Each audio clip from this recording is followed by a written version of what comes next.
No nii, jätkame siis reisu pealt Toomas Paul Maise Matka poolel teel lugemist. Lõpetasime eelmine kord selle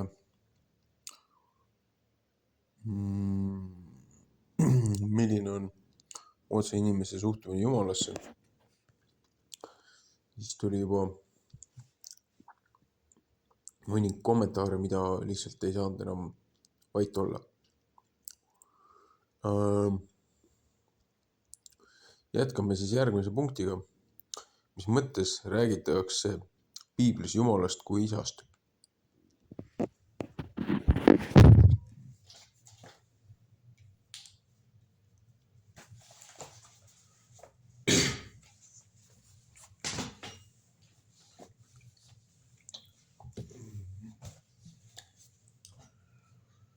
Vanas testamendis räägitakse Jumalast kui Iisraeli rahva 2. Moosese 4.22, 5. Moosese 32.6, Jesajaki 63.16, Jeremajaki 31.9 või kui Iisraeli kuningate isast. Teine Saamuel 7.14, psalmid 89.27.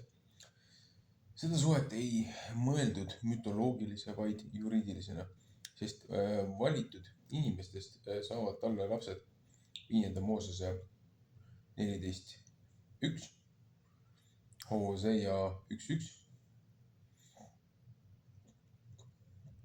Uues testamendis räägitakse Jumalast kui Jeesuse Kristus isast. Roomlaste raamat siis, kiri roomlastele 15.6, esimene Korintus 1.3, Efesus 1.3, aga ka kui kõikide isast Matteus äkki 5.45, 6.32, võrdluseks ML, kas see oli äkki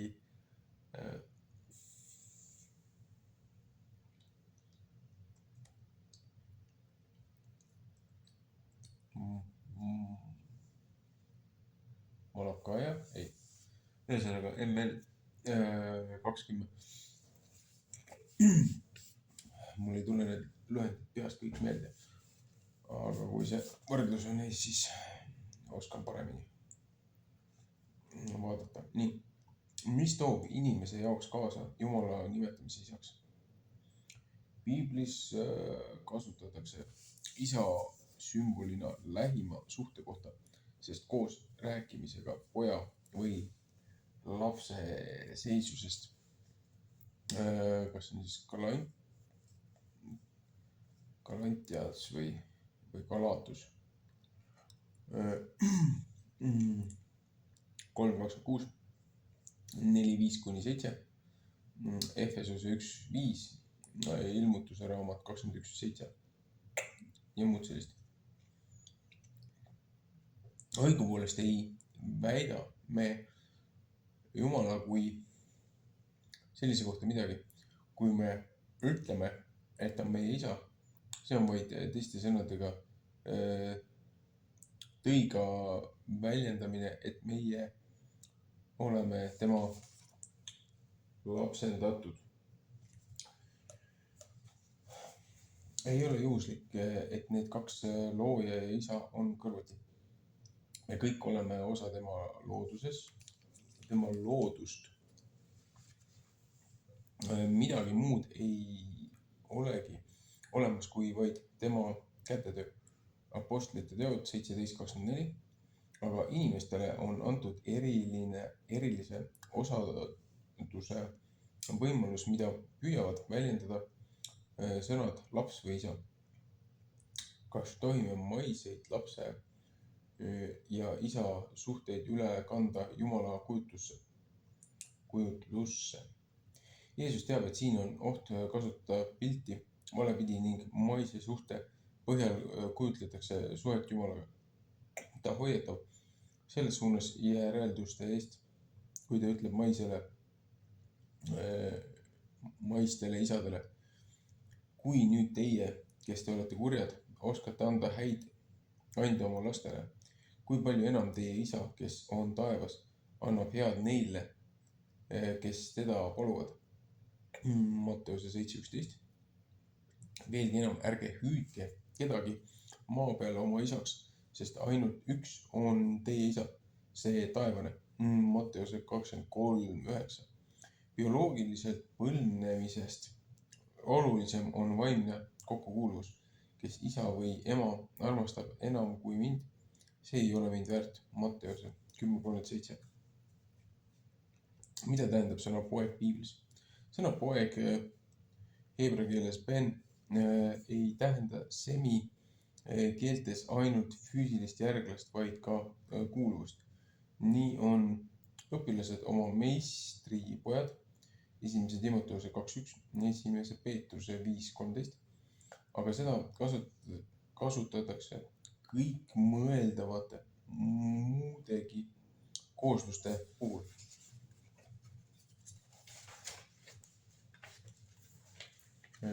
Näiteks peigmehe poeg Matteuse 9:15, kuningriigi poeg Matteuse 13:38, põrgu poeg Matteuse 23:15, variseri poeg Apostlite teod 23:6. Samasugune lugu on sõnaga laps on viha Efesuse 2:3 ja valguse lapsed Efesuse 5:8. Kuulekuse 1. Peetruse on tõsiasi, et sai valida, kelle poeg olla, näiteks kas pidada ennast prohvetite või prohveti tapjate pojaks. Matteuse 23, 29, 32 kuni 32. Just selles kahe erineva pildi kõrvuti esinemises on meie jaoks põhiline. Oleks palju lihtsam, kui suhe jääkski abstraktseks, aga ta peab minema isiklikuks. Jumalat saab isaks tunnistada vaid see, kelle tema on oma lapseks tunnistanud. Sellepärast ongi apostlik usutunnistus olnud läbi aegade kristitavate usutunnistus. Millest räägib usutunnistuse teine Kristuse kohta käiv osa?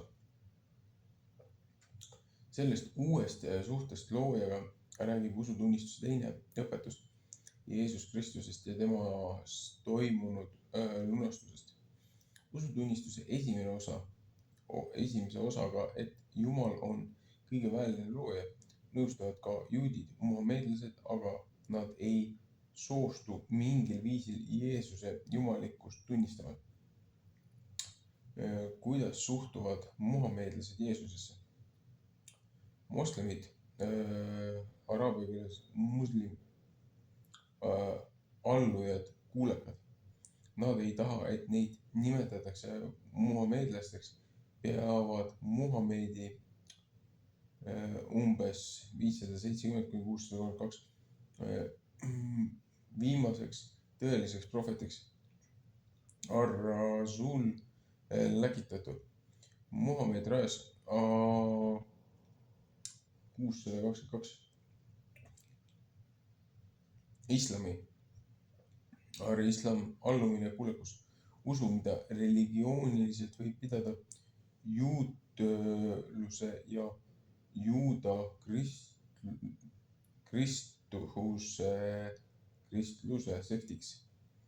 Allah ei ole jumaluse nimi, vaid on lihtsalt araabia keeles Jumal. Islam on rangelt monoteistlik usund ja ta usutunnistus on kokku võetud ühte lausesse. Ashhadu anna la ilaha Muhammad Rasul Allah. Ma tunnistan, et ei ole teist Jumalat peale Allahi ja Muhamed on tema prohvet. Ka Jeesust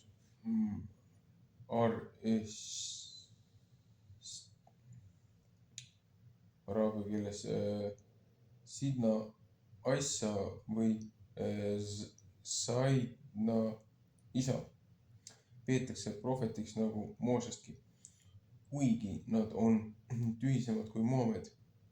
Aga Jumalal ei saa olla mingit poega. Koraan,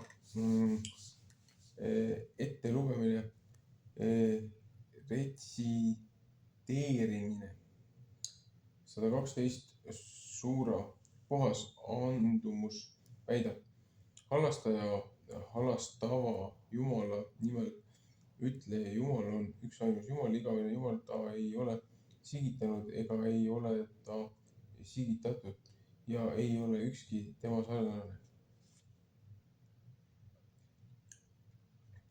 Kas piisab Jeesuse ajaloolisuse uskumisest? Kui apostlik usutunnistuse osa, mis puudutab uskumist Jeesusse Kristusesse, on mitu korda pikem kui esimene, siis on see sisu tõttu vältimatu. Selle fakti uskumine, et esimese sajandi algul elas Palestiinas Jeesuse nimeline mees, kes Juudamaal asehalduri Pontius Pilatuse ajal oli maavalitsejaks aastatel 26–36, risti löödi Matteuse 27:11–26, Markuse 15:1–15, Luuka 23:1–24, Johannese evangeelium 18:29–19:38 ja muud. Ei vaja mingit erilist pingutust. Muidugi on neid, kes ta ajaloolisuses kahtlevad. Nii nagu mõned arvavad, et ka Sokratest ei ole olnud, vaid Platon on ta välja mõelnud. Tõeline probleem on aga selles, et kristlased tunnistavad Jeesuse Jumala pojaks. Mida tähendavad nimed Jeesus ja Kristus? Päris nimi Jeesus on tähenduslik. Vaata Matteuse 1:21. Sina paned talle nimeks Jeesus, sest tema päästab oma rahva nende pattudest. Heebrea keeles Jehoshua tähendab Jahve on päästja või Jahve päästab. Lisanimi Kristus on eesti keelde mugandatud kreeka sõnast Kristus verbist kriso ehk salvima, mis on messia vaste, heebrea keeles Mashiach, salvitu võitu. Kristlased on Jeesuses näinud Vana Testamendi prohvetikuulutuste täitumist, kuid juudid ootasid messiat kui poliitilist vabastajat. Näiteks Luuka 23, 35, 39, Apostlikud teod 1–6. Kuidas saab igavene lõpmatu Jumal olla samal ajal inimene? Tõeline raskus meie jaoks on selles, kuidas saab igavene lõpmatu, kõige vägevam ja nii edasi naine Jumal olla naisest sündinud ja surelik inimene, kes väsib, tunneb nälga, hirmu ja kiusatusi. Kuidas on võimalik lõpmata ja lõplikku ühendamine? Vastust ei ole. Vastus saab olla üksnes kogemuslik, kes usub, see kogeb lunastust, kes ei suuda tunnistada võimatu võimalikuks. Jumala juures peab jääma uskuma oma mõistuse kõike suutvusse. Igatahes, Paulus ei hakka õigustama ega põhjendama, vaid ütleb üpris halastamatult. Eks Jumal ei ole maailma tarkuse teinud totruseks. Sellepärast, et maailma Jumala tarkuse varal ei taibanud Jumalat tarkuse abil. Oli Jumala meelepärast päästa totra jutluse kaudu need, kes usuvad. Eks ole, juudid nõuavad tunnustähti ja kreeklased otsivad tarkust. Meie aga kuulutame risti löödud Kristust, kes on juutidele ärritus ja paganatele totrus. Et neile, kes on kutsutud, olgu juutidele või kreeklastele, on ta Kristus, Jumala vägi ja Jumala tarkus, sest Jumala totrus on targem inimestest ja Jumala nõtrus tugevam inimestest. Esimese Korintuse 1:20-25. Kas me peamegi leppima sellega, et on asju, mida ei saa ära seletada? Küllap me peame leppima sellega, et maailmas on asju, mida meie mõistus ei võta, mida ei saa ära seletada. Näib aga nii, et mõned inimesed, tõenäoliselt küll enamik inimesi, ei suuda jätta lahendamatuid probleeme lihtsalt ebaselgeks, ei suuda vaadelda elu kummalisi maastikuvorme lihtsalt tuumas hämmingus, üritamata neid ükskõik kui fantastiliselt, ebajärjekindlalt või lihtsameelselt sobitada harjumuspärasemate kogemustega. Igasugune käsitamatu häire inimese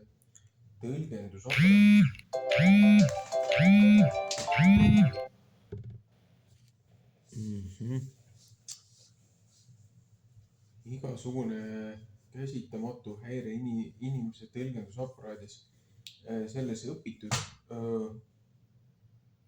kultuurimallide kompleksis, mis on tema käsutuses kogetava maailma kaardistamiseks, selgitust nõudvate asjade selgitamiseks. Olgu selleks praktiline mõistus, teadus, filosoofiline spekulatsioon või müüt. Kipub tekitama inimese sügavat rahutust. See on tendents, mis on märksa levinum ja rahutus, mis on märksa sügavam, kui inimene seda ise endale tunnistada tahaks. Clifford Geertz väidab, lõppude lõpuks märkis isegi heroilise ateismi ülempreester Lord Russell kunagi, et kuigi küsimus Jumala olemasolust ei ole tekitanud talle kunagi peavalu, ähvardab teadvate matemaatiliste aksimoomide kahemõttelisus tahab hulluks ajada ja Einsteini sügav rahulolematus kvantmehaanikaga põhines kahtlemata religioossel võimetusel uskuda, et tema enese sõnadega Jumal mängib universumiga täringuid.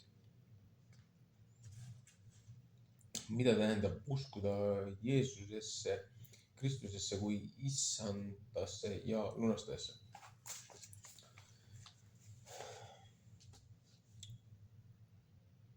Kui me ütleme, et me usume Jeesusesse, Kristusesse, tema ainsasse pojasse, meie issandasse, ladina keeles in Iesum Christum, filium eius unicum, dominum nostrum, siis meie ei väida midagi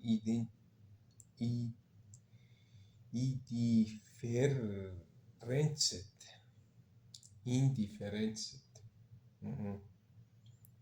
ja abstraktset, vaid tunnistame, et usume temasse kui oma lunastajasse. See, mis järgneb usutunnistuses, ei ole kokkuvõte evangeeliumides kirjeldatud sündmustest Jeesuse maapealse eluajast, vaid otsustamine kahele määravale, võiks öelda murrangulisele sündmusele, Jumala inimeseks saamisele ja tema võidule surma üle. Nagu öeldud, ei ole eriti raske uskuda Jumala kui mingit maailma printsiipi. Raskeks läheb mõistmine, et meie kujutlusvõime hakkab tõrkuma, kui meil tuleb uskuda Jumal inimest, siis kui 3.–4. sajand hukati kristluse õpetuse üle põhjalikumalt mõtisklema, siis kui hakati kristluse õpetuse üle põhjalikult mõtisklema, oli just Kristuse kahesugune loomus kõige suuremaks vaidlusküsimuseks, kus eri inimesed ja eri koolkonnad üritasid oma mõistmist mööda teha endale mingilgi määral taibatavaks Kristuse olemust. Nikaia usutunnistuses on tulemus sõnastatud nõnda. Mina usun ühteainsasse issandasse, Jeesuse Kristusesse, Jumala ainusündinud pojasse, kes isast on sündinud enne kõiki aegu, Jumal Jumalast, valgus valgusest, tõeline Jumal tõelisest Jumalast, sündinud ei mitte loodud, olemuselt ühtne isaga, kelle läbi kõik on loodud, kes on meie inimeste pärast ning meie õndsuseks alla tulnud taevast.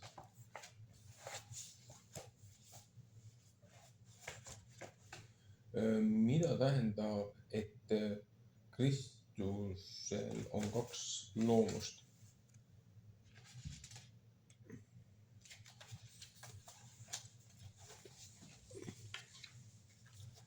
Selle piduliku ja piltliku sõnastusega on tahetud väita, et Kristus on nii Jumal kui ka inimene ning et Jumal ja inimene on temas kokku sulamatult ja ometi lahutamatult. See on tavalisele loogikale võimatu, kuid ka kvantfüüsikas on asju, mille puhul on vaja kasutada võimsamaid loogikaid, mis arvestavad komplementаарsusprintsiipi. Kui seda on formaalloogika. Tavaloogika on kasulik argielus, nii nagu seal ei ole vaja Lobatsevski ega Reimanni geomeetriat, vaid piisab Eukleidese omast. Teatavasti üks Eukleidese aktsioome on, et 2 paralleelset sirget ei saa lõikuda. Reimanni sfäärilises ruumis aga nad kohtuvad. Miks usutunnistuses räägitakse neitsist sünnist? Kristus on tulnud alla ning Nikaia usutunnistuse sõnadega lihtsaks saanud püha vaim läbi neitsi Maarjast ja inimeseks saanud. Meie sajandil algul oli neid, kes oleksid tahtnud selle lause usutunnistusest välja jätta, kuna ta näib võimatuna. Teised jälle väitsid vastu, et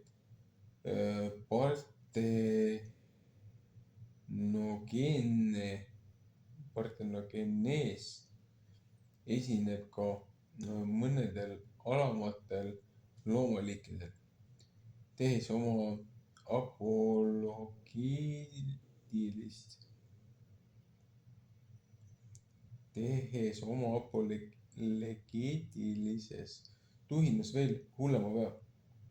Imefüsioloogia selgitamine tähendaks ju, et probleem on taandatud tehnilise võimalikkuse pinnale.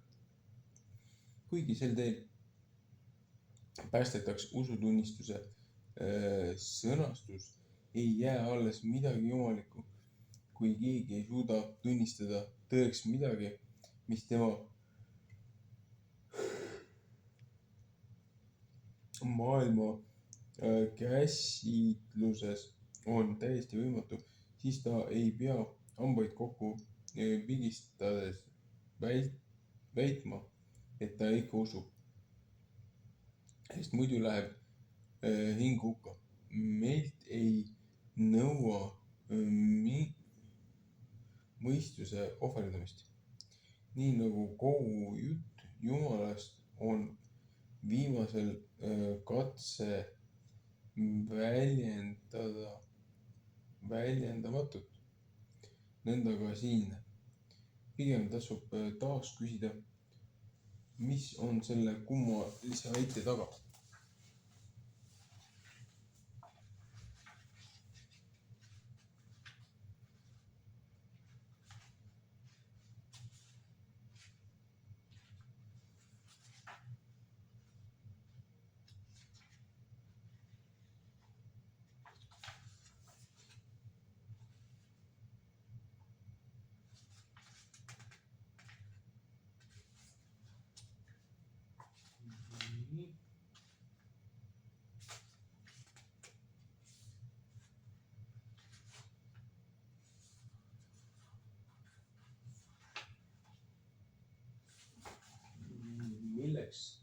Milles avaldus Kristuse jumalikkus? Usutunnistus tahab kuidagi sõnastada seda meile kujutelamatut, et Jeesus on ühtaegu tõeline Jumal ja tõeline inimene, et just sellisena on ta saanud inimeste lunastajaks. Kui meie saaksime küsida apostel Pauluselt, mille põhjal tema usub, et Jeesus on olnud enamat kui inimene, et ta on Jumala poeg, oleks tema vastus, et Jeesus on küll liha poolest sündinud ametis eelmist, kuid pühaduse vaimu poolest tunnistatud oma isa surnust üles tõusmise järel Jumala pojaks väes. Roomlaste 1:3. Tõenäoliselt oleks ka apostel Peetrus öelnud, et kõige mõjuvam tähis, kuigi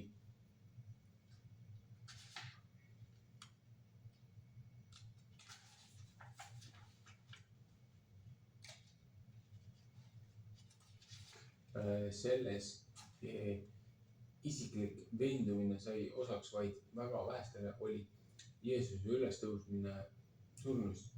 Selle tõigas on kõik kristlased ühel meelt, et paratamatult pidi kristoloogiast tõusma varem või hiljem küsimus. Ülestõusmine tõestas lõplikult, et Jeesus oli Jumala maa peal, aga millal sai Jeesusest Jumal? Ta pidi ju seda olema ka enne oma surma ja ülestõusmist. Ta peab olema olnud Jumala poeg juba enne inimeseks saamist. See kirjeldab evangelist Johannes. Seda kirjeldab evangelist Johannes, nimetades Jeesust sõnaks kreeka keeles logos, kes oli kõige alguses ja kelle läbi kõik on loodud. Johannes 1:1. Milles on paradoks Kristuse puhul?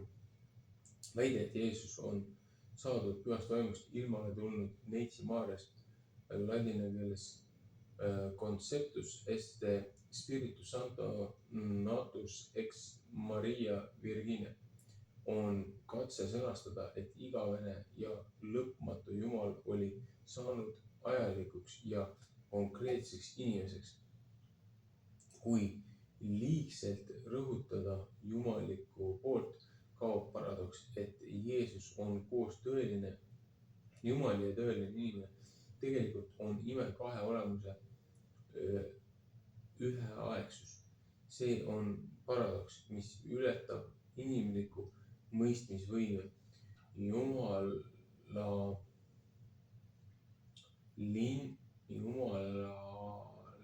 inimese ilmale tuleku üksikasjad. Õigem oleks ehk öelda meie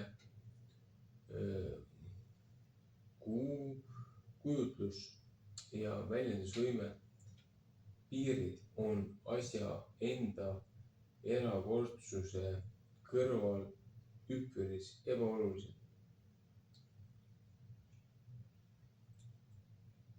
mida tähendab Kristuse kannatamise ja surma uskumine? Selle uskumine, et Jeesus Kristus on kannatanud Pontius Pilatuse all ja risti löödud, surnud ja maha maetud.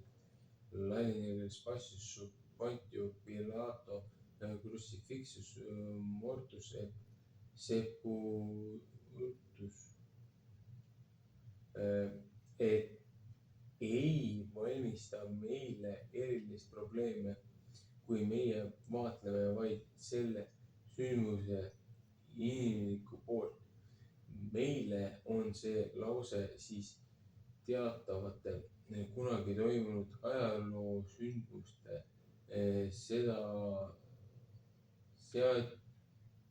seadistamine.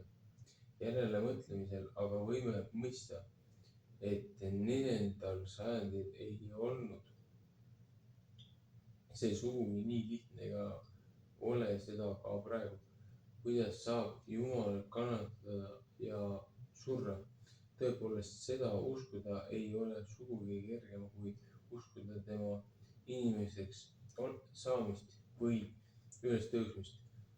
Ka see on loogiliselt võttes võimatu. Võib-olla just sellepärast ongi lisatud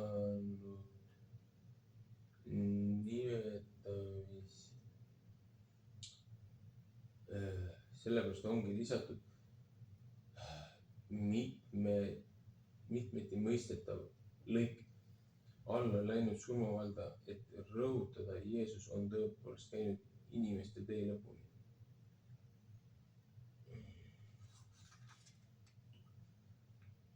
Mis on surmavald? Ladinakeelne tekst descendit ad inferna puudutab vanemas sõnastuses.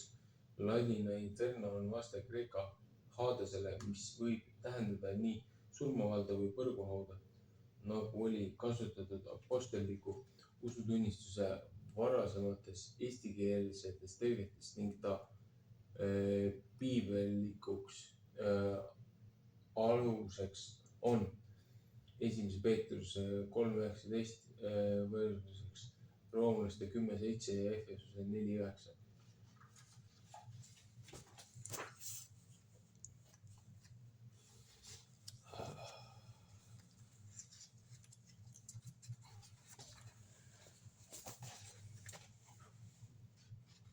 Silmad vajuvad korduvalt kinni, läheb eest uduseks. Jube raske on lugeda.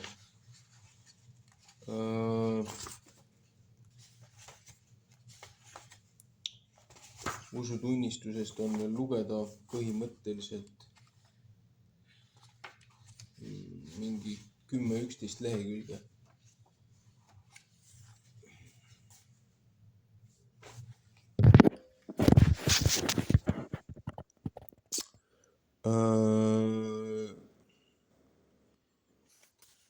Jätkan sellega järgmine kord, praegu panen pausi.